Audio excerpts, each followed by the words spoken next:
सभी को मेरा प्रणाम। आज जो टॉपिक है वो सिर्फ इंटरेस्टिंग नहीं है, वो टॉपिक अपने आप में कहते हैं ना कि बम है। मतलब उसका मार्केट में इतना कहते हैं ना वो बबल है। मतलब लोग उसके पीछे भाग रहे हैं कि अरे ये हो गया वो हो गया, अब ये हो गया तो अब मैं क्या होगा, मेरे साथ बहुत ही अशुभ होगा, मैं अब क्या कर लूँगा, पता नहीं मेरा क्या हो जाएगा, मैं कहाँ से कहाँ गिर जाऊँगा। ठीक है, तो मैं आशा करता हूँ कि इतना इंट्रोडक्शन से आप समझ चुके होंगे कि किस टॉपिक का बात हो रहा है। ये है साढ़े साती। हाँ, आप सही सुन रहे हैं, शनि का साढ़े साती। और ये आप कह लें कि ये ब्रेड एंड बटर हो चुका है, जो कहते हैं ना कि ज्योतिषों का, और जो जिन्हें कुछ भी नहीं आता है, सिर्फ इसी पे अपने जितने भी उनके ग्राहक हैं या जितने भी उनके मतलब आसपास जो भी घूम रहे हैं वो माहौल इससे बनाते हैं, उसे क्रिएट करते हैं। और इस पे इतना ज़्यादा लोग भी प्रभावित होते हैं इसको सुन के कि मतलब लोग और कुछ जानने का प्रयास भी नहीं करते हैं।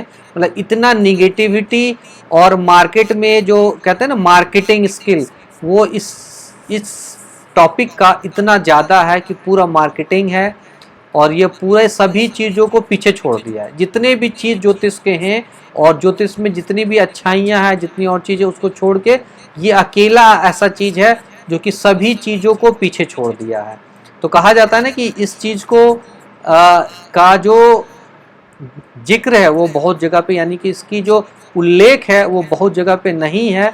और जो हमारे शास्त्र हैं उसमें तो इसका है ही नहीं, मतलब उल्लेख है ही नहीं। जो मीन्स जो शास्त्र बोलते हैं उसमें इसका उल्लेख नहीं है, लेकिन और लोगों ने इसे बहुत ही प्रजोर रूप से इसे बहुत ज़्यादा बल दिया है और इसको बहुत कुछ बताया। तो चलिए इस पाठ में इसको समझेंगे और इसका फल क्या होता है, कितना दूर तक फल होता है उसे भी समझेंगे। ठीक है, और क्या हर जगह पे एक ही होगा, एक ही कुंडली में, एक ही राशि में, उस चीज़ों को भी समझ लेंगे। तो चलिए शुरुआत करते हैं।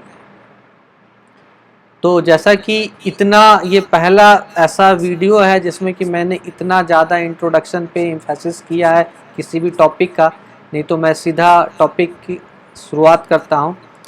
तो इस पाठ में ये शनि के गोचर को सीरीज़ को आगे बढ़ाते हैं और उसमें जो है ये चौथा भाग होगा, साढ़े साती। सबसे पहले तो इस साढ़े साती का नाम कहाँ से आया, कहने का ये होगा कि मतलब कि साढ़े साती ही क्यों नहीं उसे मतलब बोलेंगे मतलब नौ साती, मतलब साढ़े सात, वो जैसे इसमें निकल के आ रहा है तो कुछ और नाम दे रहा। ठीक है, तो मतलब नौवीं, 11वीं ऐसा करके, या जैसे एकादशी होता है या उस तरह के कुछ नाम क्यों नहीं, साढ़े साती क्यों है? तो देखिए ये ऐसा है कि 7.5 वर्ष से निकल के आया साढ़े साती। अब 7.5 वर्ष कहाँ से आया उसे समझ। तो शनि का गोचर एक राशि में जो है वो 2.5 सालों का होता है। ठीक है, यानी कि 30 डिग्री जो है शनि को गोचर करने में वो 2.5 साल लगता है। तो 3 राशियां यानी कि 90 डिग्री गोचर करने में उसे 7.5 वर्ष लगेगा।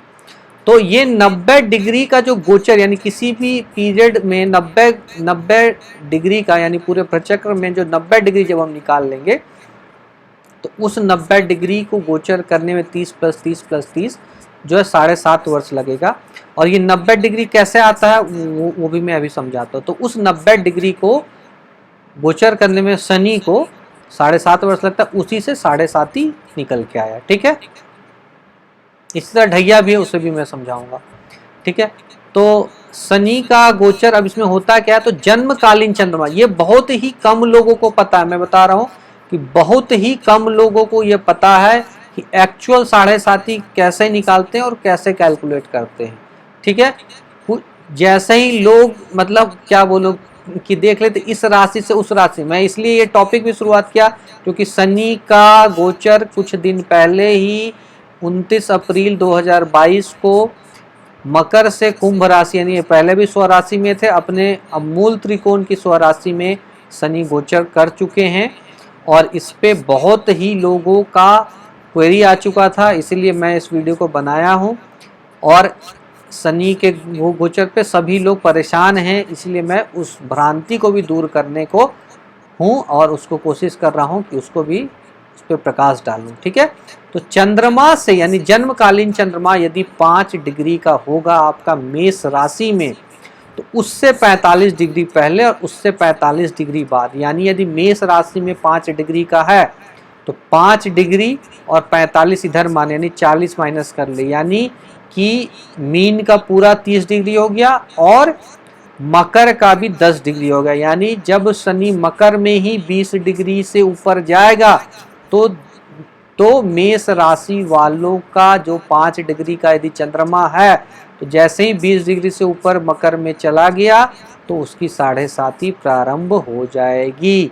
ना कि जब चंद्रमा, ना कि जब शनि मीन राशि में जाएगा। ये एक बहुत बड़ा भ्रांति है, बहुत बड़ा गलत कैलकुलेशन है जो 95% ज्योतिषविद करते हैं, जिन्होंने पढ़ाई नहीं की है या ढंग से शास्त्र को नहीं पढ़ा है। ठीक है, तो इसमें आप ध्यान देंगे। ठीक है, या फिर और उसी तरह 45 डिग्री बाद, यानी 25 डिग्री तो मेष में ही हो गया, उसके बाद और बचे कितने, तो 20 डिग्री, यानी 20 डिग्री जैसे ही वृषभ राशि में शनि का गोचर हो जाएगा, यानी 20 डिग्री और एक कला भी चल गया तो उसकी 7.5 समाप्त हो जाएगी। ना कि जब तक वो मिथुन राशि में शनि आ जाएगा, उस पर्टिकुलर जातक का, भले ही मेष राशि है लेकिन चंद्रमा के अंशों पे ये निर्भर करेगा। ठीक है, तो इस तरीके से आप अपने 7.5 को समझ सकते हैं कि शनि किस दिन से आपका 7.5 शुरू होगा। ये नहीं कि 29 अप्रैल 2022 से सभी मेष राशि वालों का 7.5 शुरू हो गया, ऐसे नहीं सोचेंगे। ठीक है ना, तो इस तरीके से नहीं सोचेंगे या फिर ऐसे करके नहीं सोचेंगे हम लोग। ठीक है, जैसे कि इसमें मैंने एक एग्जाम्पल लिया, यानी अब होगा कि शनि यदि मान लीजिए कि ये कुंभ यहाँ पे चंद्रमा होता, ठीक है, तो जैसे ही, ऐसा नहीं है कि मान लीजिए कि इसमें चंद्रमा कहाँ पे होता वो देखना जरूरी है। ठीक है, या फिर यहाँ पे चंद्रमा कितने डिग्री का वो देखना जरूरी है, या यहाँ पे चंद्रमा कितने डिग्री का ये देखना जरूरी। जैसे कि इस एग्जाम्पल मान लीजिए कि चंद्रमा यहाँ 15 डिग्री का, जब चंद्रमा 15 डिग्री का, तब ऐसा होगा कि जैसे ही इससे राशि परिवर्तन में मकर में शनि का हो जाएगा तब इसका शुरुआत हो जाएगा। ठीक है, तो इस बात पे आप ध्यान देंगे। ठीक है, तब जाके होगा। यानी कुंभ में मैंने लिखा भी है कि जब कुंभ में 15 डिग्री का चंद्रमा, यानी जन्मकालीन चंद्रमा, इसको ध्यान देंगे, जन्मकालीन, यानी ये D1 का चंद्रमा है आपका, जो D1 आपका बना है उसका चंद्रमा है, ना कि गोचर का चंद्रमा या किसी भी वर्ग चार्ट का चंद्रमा। ठीक है, गोचर का चंद्रमा नहीं और किसी भी वर्ग चार्ट या कोई और कुंडली का चंद्रमा नहीं, ये आपके D1 के चंद्रमा। तो चलिए एक उदाहरण हम लेते हैं और इसमें समझने की कोशिश करते हैं कि इसमें 7.5 इस जातक का कब लगेगा और कब खत्म होगा। ठीक है, तो चंद्रमा आप देख ले कि जो 5 नंबर, यानी कि सिंह राशि में 25 डिग्री का है, यानी कि इससे 45 डिग्री पहले और इससे 45 डिग्री बाद तक उसकी 7.5 साल तक चलेगी। यानी कि अब जो है, अब यहाँ से देख ले तो जब भी, यानी 25 डिग्री यहाँ पे हो गया और 20 डिग्री और चाहिए, यानी कि इसमें जब 10 डिग्री का चंद्रमा होगा, यानी कर्क राशि में जब 10 डिग्री का शनि होगा, तब से उसका 7.5 शुरुआत हो जाएगा। ठीक है, और यहाँ पे 5 डिग्री अब हो गया और यहाँ पे फिर 30 डिग्री, तो 35 डिग्री और 10 डिग्री और, यानी कि जब तुला राशि में 10 डिग्री का शनि गोचर कर लेगा तब जाके उसका 7.5 समाप्त होगा। तो ये 7.5 का टोटल प्रयोजन है, ना कि सिर्फ एक राशि से दूसरे राशि को हम कैलकुलेट। जैसे कि एग्जाम्पल के लिए मैंने लिया कि यहाँ पे जैसे शनि अभी कुंभ में गोचर कर रहा है, तो ये नहीं होगा कि सभी 2 नंबर वाले, यानी जो सॉरी यहाँ पे जिसके भी चंद्रमा होंगे उसमें जो है 7.5 की शुरुआत हो जाएगी। ठीक है, वो डिग्री को आप देखें। ठीक है, उसी तरह अब देख ले, यहाँ पे लोग सिर्फ इसको देख के ना बोल दे कि चंद्रमा जन्मकालीन चंद्रमा, ये अंदर वाला D1 है तो जन्मकालीन चंद्रमा यहाँ हुआ, यानी ऐसा नहीं हुआ कि शनि यहाँ से गोचर कर लिया, शनि यदि यहाँ पे आ जाता कर्क में तो उसकी 7.5 की शुरुआत हो जाती, कदापि नहीं। जब यहाँ पे चंद्रमा 25 डिग्री का था, यानी कि यहाँ पे जब जो है शनि जो है जब यहाँ पे 10 डिग्री का हो जाएगा तब जाके उसका 7.5 की शुरुआत होगा। तो मैं आशा करता हूँ कि आप लोग ये समझे होंगे कि 7.5 कैसे निकाला जाता है, और फिर एक वीडियो में मैं उसके बारे में बताना चाहूँगा कि कैसे और किन किन चीज़ों पे वो इफेक्ट करता है, कैसे करता है। वैसे शनि का गोचर को भी मैंने बताया है। तो 7.5 इतना इम्पोर्टेंस रखता भी है या नहीं रखता है, इसको भी सीखेंगे। चलिए, सब लोगों का बहुत बहुत धन्यवाद।